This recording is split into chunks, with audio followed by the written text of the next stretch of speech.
Welcome back to it's okay. Video போட்டு ரொம்ப நாள் ஆச்சு. எதனாலனா நான் ரொம்ப யோசிச்சுக்கிட்டே இருந்தேன். ஸோ நெக்ஸ்ட் என்ன பண்ணலாம் படிக்கலான்னு. பட் எனக்கு அந்த யோசிக்கிறேன், ஆக்ஷன் பண்ண முடியல. லைக் ஆக்ஷன்னா kung fu karate, Jackie Chan, Bruce Lee அந்த மாதிரி இல்லை. ஸோ ஸ்டார்ட் பண்ண முடியல. ஸோ அப்படியே கொஞ்சம் மைண்டு சேஞ்ச் ஆகிருக்கு. பார்ட் டைமாக ஷவர்மா கடைக்கு போனேன்.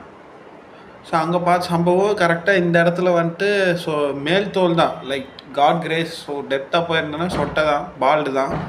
ஸோ அந்த வெறும் செல்ஸ் டேமேஜ் ஆகாமல் வெறும் மேல் தோல் மட்டும் ட்ராமா ஆயிருந்துச்சு. ஸோ அது ஒரு 1.5 வீக் போய் அது இப்போ ரெடி ஆகிட்டுருக்கு. அதுக்கப்புறம் நிறைய கஷ்டங்கள், துன்பங்கள், துயரங்கள், பத்தாதுக்கு இந்த கோல்டு வேறு ப்ரப்போஸ் பண்ணிவிட்டு ரொம்ப பிடிச்சிக்கிட்டே இருக்குது, விடவே மாட்டேங்குது. ஸோ டக்குன்னு நம்மளுக்கு ஒரு நாள் வரும். ஸோ முடி வேறு ரொம்ப நல்லா வளர்ந்துருச்சு. இது வரைக்கும் வளர்த்துனா மட்டும்தான் கேன்சர் பேஷண்ட்டுக்கு ஏர் டொனேட் பண்ண முடியும். இல்லை, நான் அப்படி தான் டிசைட் பண்ணியிருக்கேன். ஸோ நல்லதே நடக்கும். பாய்.